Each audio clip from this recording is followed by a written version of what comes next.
किसान, मजदूर, महिलाएं, नौजवान, हर वर्ग ये जान गया है कि अब बुरे दिन जाने वाले हैं। अरे जब प्रत्याशी नहीं घोषित हैं अभी, तुम्हारे सर्वे में क्या आ रहा है बताओ? अभी तो बीजेपी की टिकट कटेगी न जाने कितने लोगों की। अभी तो कोई तय कि अगर हम $1 ट्रिलियन की इकोनॉमी चाहते हैं या हमारी दुनिया में अर्थव्यवस्था नंबर 1, नंबर 2 पे पहुंचे देश की, तो हमें मजदूरों को भी हक अधिकार देना पड़ेगा। मजदूरों के साथ भेदभाव नहीं कर सकते। एक लंबे संघर्ष के बाद मजदूरों को वो अधिकार मिले जो अधिकार कोविड के बहाने भारतीय जनता पार्टी ने छीन लिए।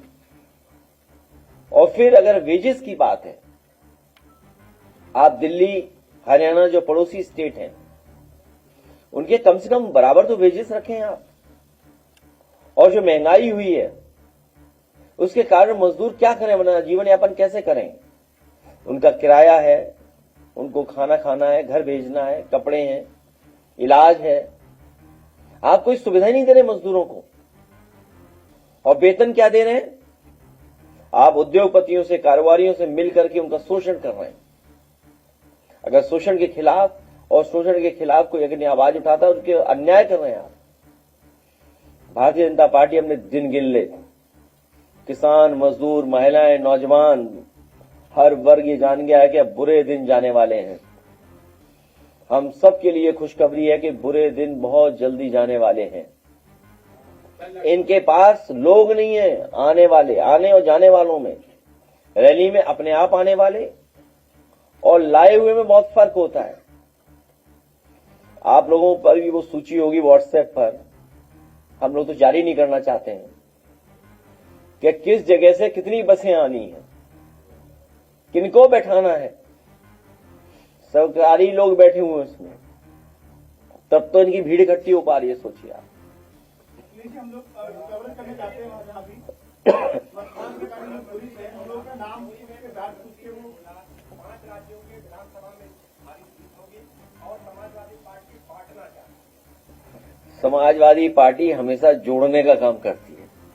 समाजवादी पार्टी का जो नाम है वो संविधान से लिया हुआ नाम है। समाजवादी भेदभाव मिटाना चाहती है, मेल मिलाप की राजनीति करती है, गंगा जमनी तहजीब की बात करती है समाजवादी पार्टी। समाजवादी पार्टी हिंदुस्तानियत की बात करती है। समाजवादी पार्टी हर एक को साथ लेकर के जाति धर्म को जोड़ करके काम करना चाहती है। और ये जो एक्सप्रेसवे कर भी रहे हैं उद्घाटन, एक्सप्रेसवे बनाना अगर किसी ने सिखाया है तो हम समाजवादियों ने सिखाया है कि एक्सप्रेसवे क्या होते हैं और कैसे बनाए जाते हैं। ग्रीन फील्ड एक्सप्रेसवे, और ये एक्सप्रेसवेज आधे अधूरे बना रहे हैं।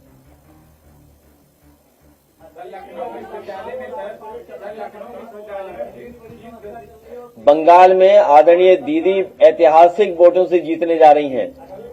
बंगाल के लोग पूरा बड़े पैमाने पर मतदान कर रहे हैं दीदी के पक्ष में। लखनऊ विश्वविद्यालय में फीस वृद्धि को लेकर के छात्र तमाम आज बंगाल में दूसरे चरण का जो मतदान हो रहा है, अभी तक तमाम चुनाव में देखा गया है, पुलिस की कुछ शिकायतें आती थी। उनके साथ जो केंद्रीय बल लगे हैं उनको भी अधिकारी और खास करके तृणमूल के कांग्रेस की कार्यकर्ता को चैनल पर फुटेज चल रहे हैं, वो भी मार रहे हैं डंडों से और लातों से मार रहे हैं। देखिए, ये मेरे पत्रकार साथियों का मैं धन्यवाद देता हूं कि बहुत महत्वपूर्ण इन्होंने सवाल उठाया है और मैं समझता हूं इनकी जानकारी होगी तभी इन्होंने ये सवाल उठाया है और खड़ा किया है। पहली बार देखने को मिल रहा है कि जो एडमिनिस्ट्रेशन है उसके पैरेलल स्ट्रक्चर तैयार कर दिया है सेंट्रल फोर्स का। बंगाल का जो मॉडल है उसमें पूरा का पूरा ऊपर से नीचे तक एक पैरेलल सेंट्रल फोर्स का स्ट्रक्चर खड़ा कर दिया है। डीजीपी के लेवल पर कौन सा डीजीपी होगा, उनका नाम कुछ दिया है, मुझे याद नहीं है, मैं किसी से जानकारी कर लूंगा और मैं समझता हूं पत्रकार साथी इसकी जानकारी करेंगे। और हर जिले में कप्तान के पैरेलल एक आईपीएस को बैठाया है और जो बैठाए गए हैं बड़े अधिकारी या उन्हें पहले से लाभ दिया जा चुका है, या उनको भरोसा दिलाया गया कि आपको भविष्य में लाभ दिया जाएगा, या कई अधिकारी ऐसे भेजे गए जिनकी कहीं ना कहीं नस दबी हुई है किसी जांच के कारण, किसी और के कारण, और उन सब से चुनाव को प्रभावित कर करके जो यहां इन्होंने बाई इलेक्शन में किया, जो यहां के रामपुर के लोकसभा के इलेक्शन में किया, उसी तरह का ये मॉडल तैयार कर रहे हैं। जब मतदान पड़ रहा है, मैं बंगाल के एक एक मतदाता से अपील करना चाहता हूं कि लोकतंत्र को बचाने के लिए, संविधान को बचाने के लिए मदद करें। ऐसे लोग जो अधिकारियों के माध्यम से अन्याय कर रहे हैं, उनके खिलाफ मतदान करें। ये जितने मॉडल अपनाए जा रहे हैं, या यूपी में हुए हैं या यूपी में अपनाए जाएंगे, इनके सब मॉडल एक्सपोज हो चुके होंगे।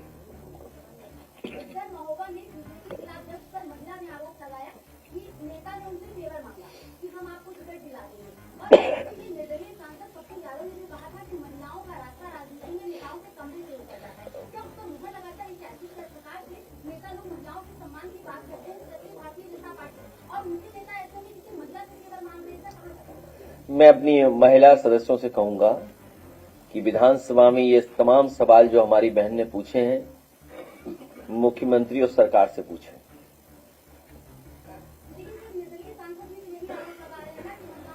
उसका हम लोग लोकसभा में पूछेंगे, लेकिन इस तरह का भाषा व्यवहार महिला के प्रति नहीं होना चाहिए।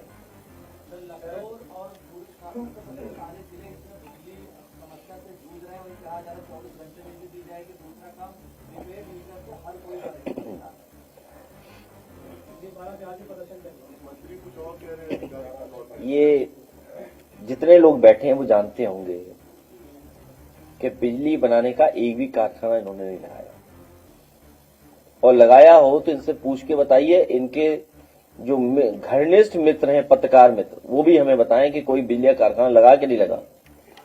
घाटमपुर में 3x60 super critical thermal plant Samajwadi सरकार में नेवल लिग्नाइट का लगना शुरू हुआ। पनकी में 660 super critical thermal plant Samajwadi सरकार में लगा। हरदोआगंज का 660 super critical thermal plant Samajwadi सरकार में लगा। एटा में 3x660 super critical thermal plant Samajwadi सरकार में लगा। एनटीपीसी का अंबेडकर नगर में 660 super critical thermal plant Samajwadi सरकार में लगा। प्रयागराज में एनटीपीसी का और प्राइवेट जीपी का पावर प्लांट को बनाने में सहयोग करना और पावर को निकालने के लिए जो तैयारी की गई वो समाजवादी सरकार में बना। झांसी में लगाया कारखाना, इसी तरह ललितपुर में 3x60 super critical thermal plant लगाया। तो कितने कारखाने समाजवादी सरकार में लगे हैं, वही बिजली मिल रही है। ये अपने लोगों को लाभ पहुंचाने के लिए प्रीपेड पीड़ा दे रहे हैं।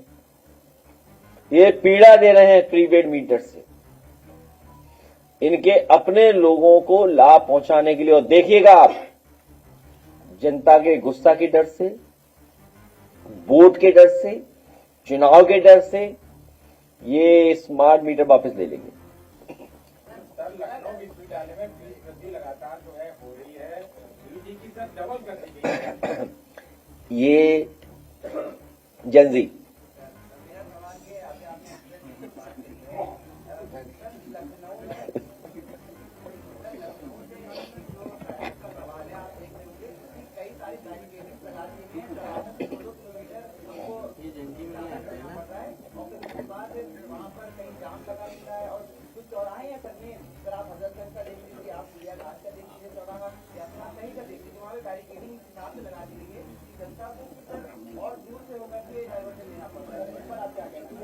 मैं पत्रकार साथी से पूरा सहमत हूं कि ये ट्रैफिक समस्या को लेकर के बहुत चिंतित है, और लखनऊ जैसा शहर जो स्मार्ट सिटी में शामिल है, सबसे मुश्किल बात यह है कि हमारे मुख्यमंत्री जी इंजीनियर भी बन जाते हैं, ट्रैफिक पुलिस का भी काम देखते हैं। तो अगर ट्रैफिक पुलिस का काम भी मुख्यमंत्री जी देखेंगे और सड़क कैसे डिजाइन हो, फ्लाईओवर कैसे डिजाइन हो, अंडरपास कैसे डिजाइन हो, वो काम भी मुख्यमंत्री जी करेंगे। तो यही देखने को मिलेगा आपको। ये जो ग्रीन कॉरिडोर बना है, अरे वो डिजाइन खुद कर रहे हैं। अगर कोई इंजीनियर लेकर के जाता है उनसे, तो इंजीनियर का नक्शा फेंक देते हैं, बता रहे हैं, बोले हम डिजाइन करेंगे। और जब खुद डिजाइन करेंगे तो आपको परिणाम कैसा मिलेगा? ग्रीन कॉरिडोर जैसा। बताइए, 7,000 करोड़ का ग्रीन कॉरिडोर बन रहा है, और जो बैरिकेडिंग है, जगह जगह टर्न है, जगह जगह आपको रुकना पड़ेगा। तो ये कैसे डिजाइन किया? ये मुख्यमंत्री जी ने खुद डिजाइन किया है, इसलिए उनको कोई अवार्ड मिलना चाहिए। आपकी पार्टी के नेता है अरशद खान जी, उन्होंने बताया कि 17 तारीख को आने 17 तारीख को अब्दुल्ला आजम और आजम खान जी के लिए दिल्ली के जंतर मंतर पर धरना प्रदर्शन होने जा रहा है। मेरा सवाल आपसे ये है कि इस धरना प्रदर्शन में पार्टी के कौन कौन से बड़े नेता पहुंचेंगे? हम सब लोग आदरणीय आजम साहब को रिहा कराना चाहते हैं। उनकी मदद कोर्ट और सरकार कर सकती है। हम सब मिलकर के सरकार बना करके उन्हें रिहा कराने का काम करेंगे।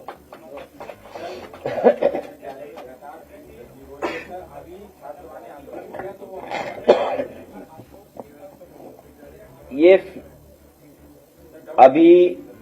अभी कुछ दिनों बाद आपको और महंगाई का सामना करना पड़ेगा।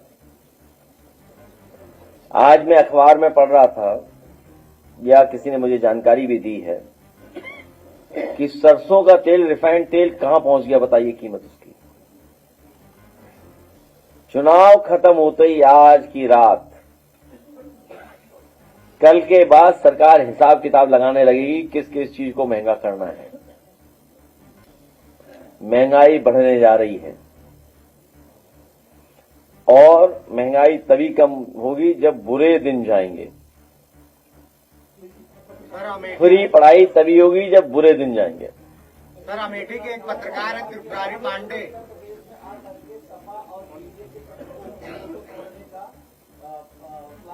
क्या